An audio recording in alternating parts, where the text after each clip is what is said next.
సమయానికి ఇది కావాలి ఇస్తాడు, రేపు ఇది కావాలి ఇస్తాడు. మోషే ఎంత గొప్ప దైవజనుడు అని చెప్తే నిజం అవుతుందిగా. అంటే దైవజనుడు మాట నమ్మని జాబితాలు వీళ్ళు కూడా ఉన్నారు. సారపతి విధురాల జాబితాలు లేదు, అందుకే బాగుపడింది. వీళ్ళు ఏమన్నా తెలుసా, ఎవరో బాగు ప్రతిరోజు ఉదయం ఏం కురుస్తుంది, మన్నా కురుస్తుంది. సో ఫ్రెష్ మన్నాను దేవుడు మీకు ఇవ్వడానికి ఇష్టపడుతున్నాడు అని అంటే అది ఎలా ఉందంటే చూడడానికి చాలా బాగుంది. ఇంకా చెప్పాలంటే మన్నా దేవదూతలు భుజించే ఆహారం. ఏ ఆహారం? దేవదూతలు భుజించే ఆహారం. దేవదూతలు భుజించే ఆహారాన్ని దేవుడు ఇస్తుంటే మళ్ళీ ఎలా ఇస్తున్నాడు ఆయన? ఏ రోజుకు ఆ రోజు కదా, ఉందా లేదా? నిర్గమకాండం మీరు చదవండి ఇంటికి వెళ్ళిన తర్వాత.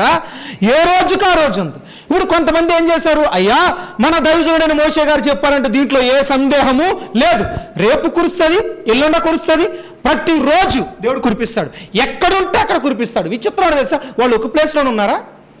40 సంవత్సరాల ప్రయాణం అంటే కాలినడకని రోజు కొంత దూరం వెళ్ళడం, అక్కడ టెంట్లు వేసుకోవడం, కొంత దూరం వెళ్ళడం, టెంట్లు వేసుకోవడం, ఇలా కదా వెళ్తూ ఉండేవారు. ఇప్పుడు అలాంటి సిచ్యువేషన్లో ఏ ప్రాంతానికి వెళ్తే ఆ ప్రాంతంలో ఏం కురిసేది? అక్కడ ఏం కురిసేది?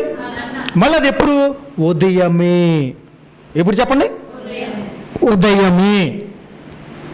దీంట్లో అత్యద్భుతమైన రహస్యాన్ని దేవుడు పెట్టాడు. అంటే ఏంటి? చాలామంది అనుకుంటారు ఇలాంటి చిన్న విషయాలు కూడా దేవుడు దృష్టిస్తాడా? ఎస్, దృష్టిస్తాడు. ఏంటి అని అంటే వేకుజామునే లేచి స్త్రీలు వంట చేసేవారు కదా కదా, దేవుడు అలా కురిపించేవాడు. 2, ఏ రోజుకు ఆ రోజే ఫ్రెష్గా దేవుడిస్తే కష్టపడి ఆ మన్నను ఏం చేయాలి? ఏం చేయాలా? చిన్న చిన్నగా ఉండేదంట, కొత్తిమీర గింజలాగా ఉండేది అని చెప్పేసి దాంట్లో రాయబడింది. అవన్నీ ఏరుకోవాలి. ఇప్పుడు రోజు ఆవిడ ఏరుకుంటాడు, మరి తిన్నా రోజు తిన్నావుగా అని బద్ధకం, ఒళ్ళు బద్ధకం బ్యాచ్ ఏం చేశారంటే కొంచెం ఎక్స్ట్రాగా, ఇప్పుడు మనకి ఎంత సరిపోతుందో అంతే వండుకుంటారు కదండి మీరు కదా, కర్రీ కానీ ఏదైనా సరే. ఇప్పుడు ఎంత అవసరమో వాళ్ళకి అర్థమైపోద్ది కదా, అంతా తీసుకోవాలి కదా. ఈ కక్కుర్తోళ్ళు తీసుకోకుండా తీసుకెళ్ళి దాచుకుంటే ఉదయానికి ఏం చేసిందట? అంటే దీంట్లో రహస్యం ఏంటి తెలుసా? నువ్వు ఆహారం ఎలా తీసుకోవాలో కూడా బైబిల్ చెప్తుంది నీకు. ఎలాంటి ఆహారం తీసుకోవాలో బైబిల్ చెప్తుంది, ఏ వేళకు తీసుకోవాలో బైబిల్ చెప్తుంది, ఎలా బ్రతకాలో బైబిల్ చెప్తుంది, ఏ సమయానికి లేవాలో బైబిల్ చెప్తుంది, ఏ సమయానికి నిద్రపోవాలో బైబిల్ చెప్తుంది, ఎలా కష్టపడాలో బైబిల్ చెప్తుంది. అసలు బైబిల్ అత్యద్భుతమైన సత్యాలు దాగి ఉన్న గ్రంథం, ఏకైక గ్రంథం బైబిల్ ఒకటే. ఇంతకు మించిన గ్రంథం ఎక్కడా కనబడదు. నేను అందుకే అనుకుంటా ప్రతిదీ బైబిల్లో ఉంది. తినడం గురించి బైబిల్లో ఉంది, తినకూడని విషయాలు బైబిల్లో ఉంది, ఎలా ఉండాలో బైబిల్లో ఉంది, సోమరుగా ఉండకూడదని బైబిల్లో ఉంది. అసలు బైబిల్లో లేదంటూ ఒకటి ఉందంటారా? ప్రతిదీ దేవుడు బైబిల్లో. ఆఖరికి మీ సైక్లింగ్ విషయం కూడా బైబిల్లో రాసి ఉంచాడు దేవుడు. ఎంత గొప్ప జ్ఞాన గ్రంథం అండి బైబిల్. మీకు అర్థమవుతుందా? ఇప్పుడు వాళ్ళు కక్కుర్తోళ్ళు ఏం చేశారు? తీసుకెళ్ళి దాచుకుని ఉదయం తిందాం అంటే వీళ్ళ ఉద్దేశం ఏంటి? ప్రతిరోజు ఎవరు కష్టపడతారు అనే ఫీలింగ్ ఎవరిది? కొంతమంది ఇశ్రాయేలు ప్రజలది. మరి ఉదయం వచ్చేసరికి ఇది ఏం చేసింది?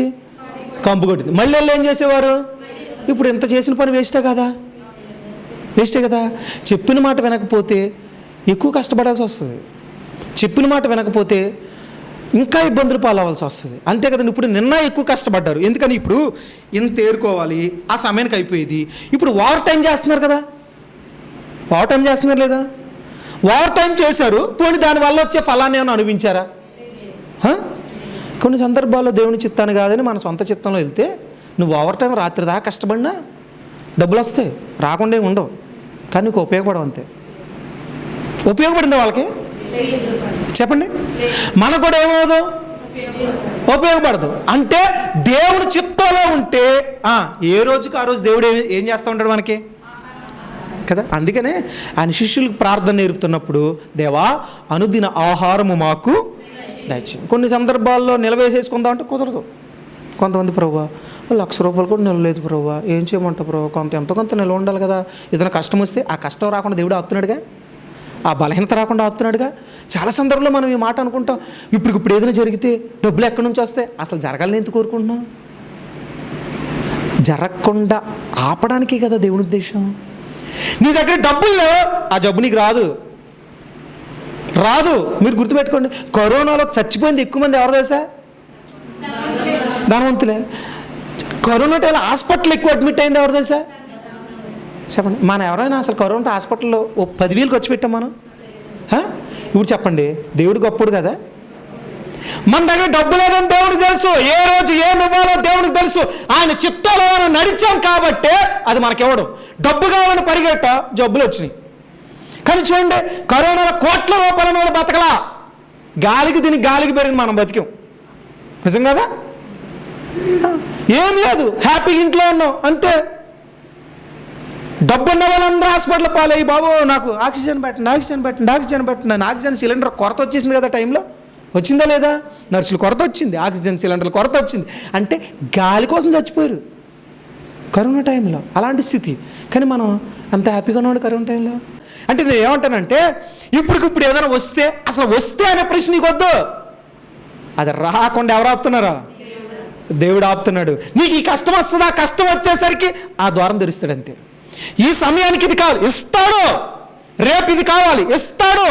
నేను చాలాసార్లు చెప్పాను, ఏ సమయానికి ఏది అవసరమో పరలోకపు తండ్రికి కదా. అందుకే అక్కడ ఏమని ఉంటుందంటే, మీరు అడగకపోరమే మీ అక్కరలు. అంటే అర్థం ఏంటంటే, ఆ సమయానికి అది రాబోతుంది అని తెలిసినప్పుడు ఎగ్జాక్ట్గా అది ముందుగానే నీ కొరకు ఏం చేస్తాడు దేవుడు? ఏం చేస్తాడు? సిద్ధపరుస్తాడు.